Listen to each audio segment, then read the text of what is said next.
اللہ تبارک و تعالیٰ نے جو آیت کریمہ میں فرمایا اے ایمان والو کافرین کو دوست نہ بناؤ مومنین کے سوا، تو یہاں کون سی دوستی مراد ہے؟ دینی معاملات کی دوستی۔ اس کو سمجھ کر کے چلیں، دینی معاملات کی دوستی اسلام نے ناجائز رکھا ہے، باقی دوسرے معاملات میں دوستی کو ہم نے جائز قرار دیا ہے۔ اتریدون ان تجعلوا للہ علیکم سلطانا مبینا، اللہ فرماتا کیا یہ چاہتے ہو کہ اپنے اوپر اللہ کے لیے سری محبت کر لو، سری حجت کر لو؟ یعنی اگر تم یہ چاہتے ہو کہ اللہ کی تمہارے اوپر پکڑ آ جائے تو پھر یہ کام کرتے رہو، اللہ کی پکڑ آ جائے گی۔ آگے رب تعالیٰ فرماتا منافقین جو ہے یہی کام کرتے تھے، ان کے پاس جا کر بیٹھتے تھے، ڈسکس کرتے رہتے تھے، دین کے معاملات کو لے کر کے مذاق کرتے رہتے تھے، حضور صلی اللہ تعالیٰ علیہ وسلم کے معاملات کو لے کر کے آپس میں ڈسکس کرتے رہتے تھے۔ قرآن کی آیتیں اتر گئیں، اللہ نے فرمایا منافقین جہنم کے سب سے نیچے طبقے میں ہیں، وَلَن تَجِدَ لَهُمْ نَصِيرًا، اور پھر تم دیکھو گے ان کا کوئی مددگار نہیں ہوگا۔ ہاں إِلَّا الَّذِينَ تَابُوا، اب یہاں توبہ کی اہمیت بیان کی جائے، مگر وہ لوگ جنہوں نے توبہ کر لیا، وَأَصْلَحُوا، اور اپنے آپ کو سنوار لیا، وَاعْتَصَمُوا بِاللَّهِ، اور اللہ کی رسی کو مضبوطی سے پکڑ لیا، وَأَخْلَصُوا دِينَهُمْ لِلَّهِ، اور اپنے دین کو اللہ کے لیے خالص کر لیا، فَأُولَئِكَ مَعَ الْمُؤْمِنِينَ، تو پھر وہ مومنین کے ساتھ ہوں۔ چار چیزیں توبہ کے لیے بیان کی گئی ہیں یہاں پہ، سمجھ کر کے چلیں آپ۔ جب کوئی آدمی کسی کفر سے توبہ کرے، نفاق سے توبہ کرے، بڑے گناہ سے توبہ کرے، اس کی چار منزلیں ہیں۔ سب سے پہلی چیز تابو، توبہ کرے۔ توبہ گال پہ تھپڑ مارنے کا نام نہیں ہے، توبہ لفظ ہے رجوع کرنے کا۔ رجوع کا مطلب ہے جس کام کو کیا تھا اس سے اپنے آپ کو شرمندگی محسوس کرے کہ میں نے غلط کیا تھا اور چھوڑنے کا پکا ارادہ کر لیا، یہ توبہ ہے۔ کان پکڑنا، گلے گال کو تھپڑ مارنا یہ کوئی ضروری نہیں، نہیں بھی کیا تم نے، سوئے سوئے دل میں ارادہ کر لیا اے اللہ مجھ سے غلطی ہو گئی، میں باز آتا ہوں، یہ توبہ ہو گئی، یہ تمہاری توبہ ہے۔ سجدے میں گر گئے، اے اللہ مجھے افسوس ہے کہ میرے سے غلط کام ہو گیا، تم نے اپنی غلطی سے توبہ کر لی، بس یہ توبہ ہے۔ توبہ کہتے ہیں پلٹنے کو، جہاں تھے تم وہاں سے پلٹ آئے۔ نمبر 1، توبہ کے بعد کیا کیا کرنا ہے؟ وہ اصلحو کا مطلب ہوتا ہے اپنے آپ کو پھر سنوارنا ہوگا تمہیں، مومنین کے ساتھ اگر بیٹھنا ہے تو سنوارنا ہوگا۔ اسی لیے اس آیت کے ذریعے سے مفسرین فرماتے ہیں کوئی اگر توبہ کرتا ہے کسی چیز سے فوراً اس پر اعتبار مت کرو، 6 مہینے انتظار کر کے دیکھو کہ سنورا کہ نہیں سنورا، اپنے آپ کی اصلاح کیا کہ نہیں۔ میاں آج چھوٹی چیز تھپڑ مار لیا، توبہ توبہ توبہ توبہ، اور اس کے بعد پھر کل دیکھا تو پھر وہی ہے۔ کبھی کبھار جو سچی توبہ نہیں کرتا ہے وہ آدمی چند دنوں کے بعد پھر واپس اسی گناہ میں چلا جاتا ہے۔ شریعت نے کہا ہے کہ 6 مہینے اس کا انتظار کریں، 6 مہینے۔ السلام علیکم ورحمۃ اللہ وبرکاتہ، امید ہے آپ سب خیریت سے ہوں گے۔ دوستو، آج ہم ایک نہایت اہم اور سبق آموز بیان پر ریئیکشن کرنے والے ہیں۔ یہ بیان ہمارے مشہور اسلامی اسکالر مولانا مفتی سلمان اظہری صاحب کا ہے، اور اس میں وہ ہمیں بتاتے ہیں کہ منافق کون ہے اور ہم کیسے پہچان سکتے ہیں۔ دوستو، منافقت صرف دکھاوے یا دوگلے رویے کا نام نہیں، بلکہ یہ ایک ایسا عمل ہے جو انسان کی روح کو اندر سے کھوکھلا کر دیتا ہے۔ اسلام میں منافقت کو نہایت خطرناک سمجھا گیا ہے، کیونکہ یہ صرف فرد کو ہی نہیں بلکہ معاشرے کو بھی نقصان پہنچاتی ہے۔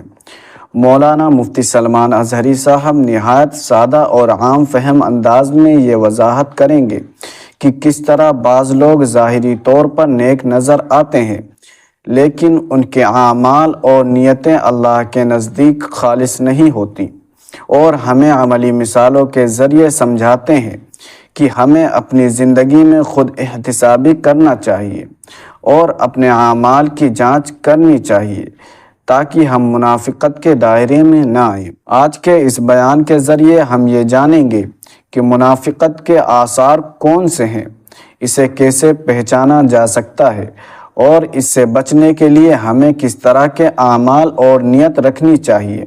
تو دوستو آئیے اس بیان کو غور سے سنتے ہیں اور اپنی زندگی میں اصلاح کی طرف قدم بڑھاتے ہیں تاکہ ہم صرف اللہ کی رضا کے لیے عمل کریں اور منافقت سے بچ سکیں۔ تو چلیے اس بیان کو شروع کرتے ہیں۔ میں نے اس کا انتظار کریں، دیکھیں کہ اس نے اپنے آپ کی اصلاح کر لی یا نہیں۔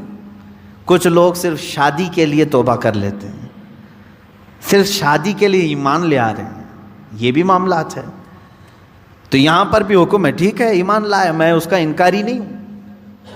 کوئی لڑکی ایمان لے آئی، کوئی لڑکا ایمان لے آیا، اسلام میں داخل ہوئے ہیں، تو حکم تو یہ ہے کہ 6 ماہ اس کا انتظار کرو، دیکھو کہ حقیقت میں اس نے اپنے آپ کو سنوار لیا کہ نہیں۔ ارے ادھر صبح توبہ کیا، دوپہر میں نکاح کی محفل بیٹھ گئی، پھر شام میں پتہ چلا کہ ہو گیا، اب واپس چلو اپنے دھرم میں، یہ تو دھوکہ دینا ہوا۔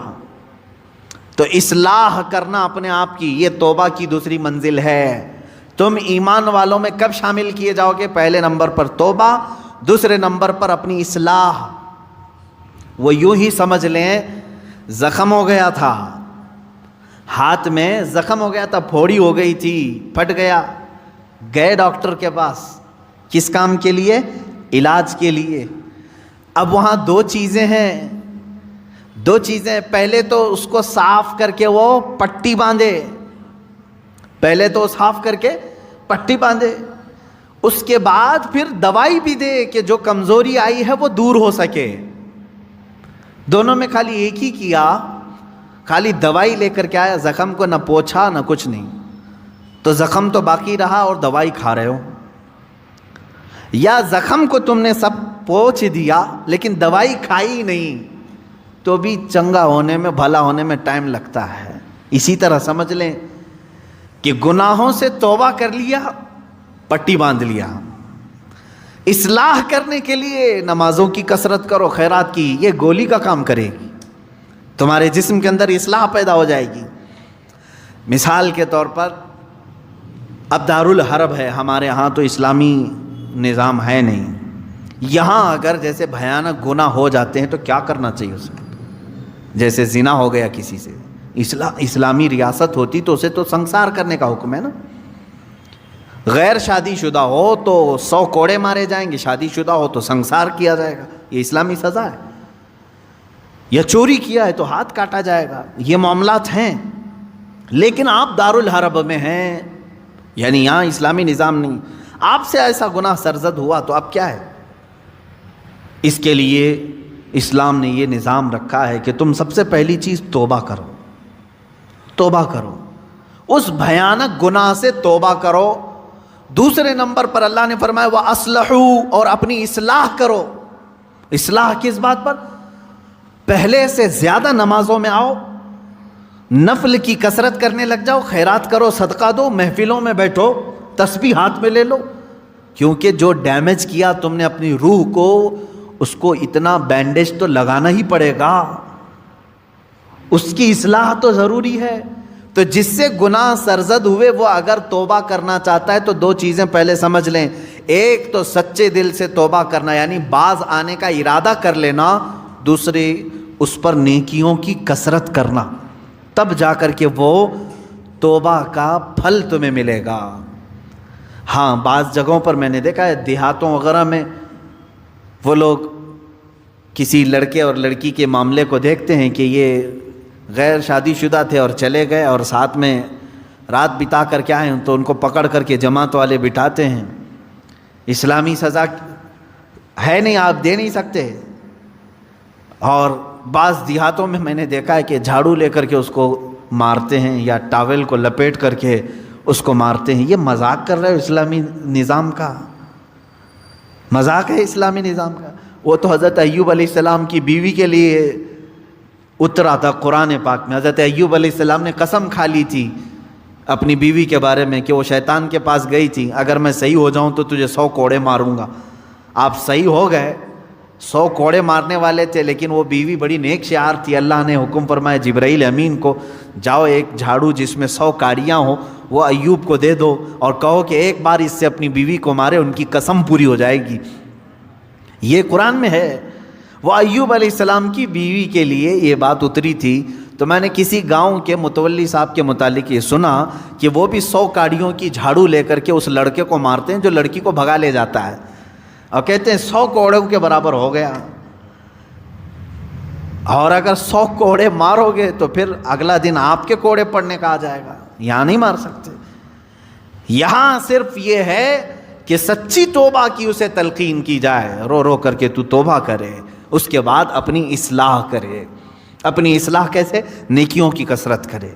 پہلے نماز کم پڑھتا تھا تو اب زیادہ کر لیں، نفل نہیں تھے تو نوافل کی زیادہ تعداد کر لیں، درود مبارکہ آیت کریمہ کا ورد زیادہ کرے. یوں ہی سمجھ لیں کہ بیماری کے بعد جب آدمی اٹھتا ہے تو اسے ٹونک لینی پڑتی ہے، اچھی غذا دینی پڑتی ہے تاکہ اس کی جو گری ہوئی صحت ہے وہ جلدی صحیح ہو جائے. گناہ کرنے کے بعد بندے کی روح اسی طرح بیمار ہوتی ہے. توبہ کے بعد اسے ٹونک دینے کے لیے نیکیوں کی کثرت ضروری ہے، وہ نوافل کی کثرت کرے. نمبر 3، وَاعْتَصَمُوا بِاللَّهِ، اللہ کی رسی مضبوطی سے تھام لے. یہ اللہ کی رسی ہے کیا؟ اس پر ہی بہت گھنٹوں تفسیر ہو جائے گی. یہ قرآن پاک میں گزر وَاعْتَصَمُوا بِحَبْلِ اللَّهِ، چوتھے پارے میں یہ آیت گزر چکی ہے، اور یہاں اللہ نے فرمایا وَاعْتَصَمُوا بِاللَّهِ، اللہ کی رسی مضبوطی سے پکڑ لو. اللہ کی رسی کیا ہے؟ آسمان سے کوئی چیز لٹک رہی ہے کہ اس کو پکڑ کر کے جھولتا رہے گا، چھوڑے گا نہیں. اللہ کی رسی، مفسرین کے الگ الگ اقوال ہیں. قرآن پاک اللہ کی رسی ہے، اسے جو تھام لیا گویا کہ وہ اللہ کی رسی کو پکڑ لیا. رسول پاک صلی اللہ تعالیٰ علیہ وسلم کی ذات اللہ کی رسی ہے. حضور صلی اللہ علیہ وسلم کو جو تھام لیا، ان کی تعلیمات کو، وہ اللہ کی رسی کو پکڑ لیا ہے.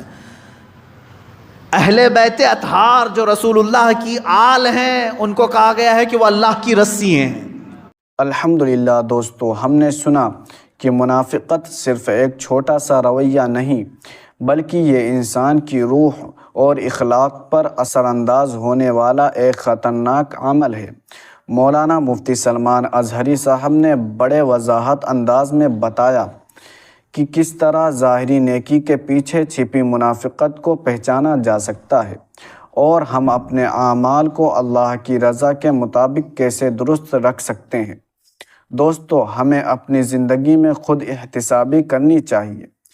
اپنے دل کی نیتوں اور اعمال کو صاف رکھنا چاہیے تاکہ ہم منافقت سے بچ سکیں اور اللہ کے قریب جا سکیں.